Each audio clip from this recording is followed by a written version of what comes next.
Lectric e-bikes is the biggest e-bike brand in the US. And with over 250 brands being sold in the US, not including all the no-name brands on Amazon, that's pretty dang impressive. And the reason why they're number one all the way, it's not because of their excellent customer service, which I can say that because the other day I called them up and within 2 minutes I was talking to a rep. Yeah, hey, quick question for you. That is outstanding. No, these guys are the best because, in my humble opinion, I feel like they give you the best bang for your buck. And I'm gonna show you what I mean by talking about one of their latest bikes called the One. Oh. We good? We're good. Well, before I talk about value, I guess I gotta talk about price. This bike's not cheap, and it's Lectric's most expensive bike at $2,200. Now, you gotta ask yourself, what does $2,200 buy you? And the short answer is, a lot. The first thing is right here. This is the Pinion Smart Shift. This is an electric shifter. 1, 2, 3, 4. You got 6 gears. This is the first bike I've seen and reviewed with an electric shifter, and I'm sold. I'm sold real hard. Now, not only is that just lightning fast, but you can shift at a standstill. Most bikes with a regular shifter, you gotta be moving for the gears to shift. Here, you can just stay here all day and do this. That's nice. I also like this because you can shift when you got pressure on the pedals. I like it. And then of course, you can obviously shift when you're pedaling like every other e-bike. Now that Pinion system does have an app, and in it you can select automatic shifting, which automatically shifts down when you come to a stop. Oh, that's amazing. Now in the app, you can also select what gear you want the bike to shift down to when you come to a stop. I've selected gear 1, and so it should be in gear 1, which means when I start to pedal again, it should be very easy, and it is. And then as you would have guessed, as you start to increase in speed, it starts shifting up. Now the thing I like most about this is that you don't have to pedal for it to shift. I'm just using the throttle, there it goes, and it automatically shifts when you do that. So then if you wanna start pedaling at the same speed, you got a nice smooth transition. Oh, that is glorious and wonderful. Now you take that electric shifter and you throw in a belt drive system as well. You've got yourself one sweet bike. And you've also got lower maintenance. There's lower maintenance with these required rather than if it was a chain. It's also quieter, it lasts longer than chains, and there's no grease and stuff, so it's nice and clean. And then you take those two things and you combine it with a 750 watt pseudo motor, and then you set it to pedal assist level 5, and you have yourself a pretty smooth and fast bike. And that's 28 miles per hour. Now that is just while you're pedaling. If you use throttle, you can only top out at 20 miles per hour. And then in the advanced settings on P number 8, you can switch the top speed from 35 to 45, which if you do, it'll top the bike out at 20 miles per hour even when you're pedaling. But don't do that because going 28 miles per hour it's a good time.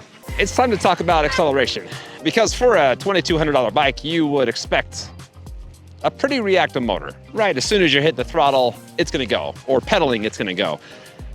But you actually get more than that. Oh, jeez.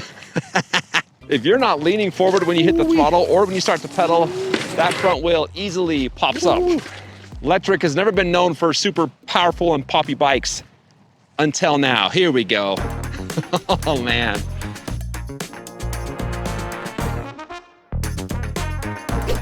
Now with Lectric being who they are, always thinking about every single possible situation, every possible rider, they have made it so you can really turn down that power. There's 4 levels, 0 through 3, with 0 being 0 seconds until the power hits, and 3 being 3 seconds until the power hits. And also when it does hit, it's not nearly as powerful as I just showed you. Okay, this is P1, should have a slight delay before the power comes on.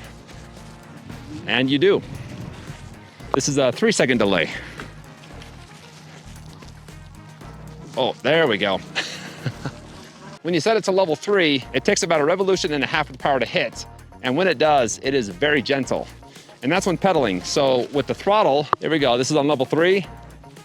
Yeah, it's much more manageable. And then for fun, I will set it back to 0. Oh, and then hold on for dear life. Another cool thing these guys did is they made this bike a 0 or a non-zero start. And I've never seen an e-bike company do that. Usually that's a scooter thing. You set it to a non-zero start. If you hit the throttle, you got no power. The bike has to be moving for that throttle to engage. And I like that because if you're not used to e-bikes and when you're mounting this, if you accidentally hit the throttle, it's not gonna take off on you. And then the last thing you can do in the advanced settings is you can set the bike to where only pedal assist is active and the throttle's dead, or the throttle's active and pedal assist is dead, or you can turn them both on. And I think that's all for this part. The last thing I'm gonna talk about as far as power is hill climbing power. That motor produces 85 Newton meters of torque. And when you put that kind of torque on a fairly light frame, this only weighs 55 pounds, you've got some tremendous power for climbing. A couple days ago, I took it up a 15% grade, about a half block long hill, and it treated that hill like it wasn't there, like it was flat ground. Any hill that you have in your area, I'm talking to you San Francisco people, this is gonna be able to make it up. I'm gonna stop for a second and of course, talk about brakes. And of course, you know that this has hydraulic brakes because even their cheapy $700 or $800 model has hydraulic brakes. So this one, you got mineral oil. It's got a 180 millimeter rotor. When you hit the brake lever, the tail light flares up. Right side controls the rear, left the fronts. They're also motor cutoff. So hit the brake lever, hit the throttle, no power.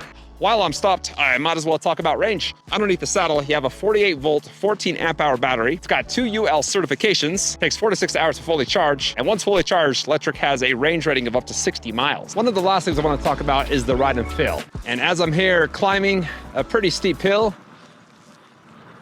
everything's sounding pretty good. They said that motor's 400% quieter than other motors like it. Everything feels good. It's quiet, no shaking, rattling. That's what you want to hear when you're out on the trail enjoying nature. I say nature because nature is neat. As far as posture, it's actually pretty comfortable. I'm a 5'11" guy, got my back straight. I can easily reach the grips. Now, if you're not as big as me, you can adjust the handlebars. So you just push up and pull out.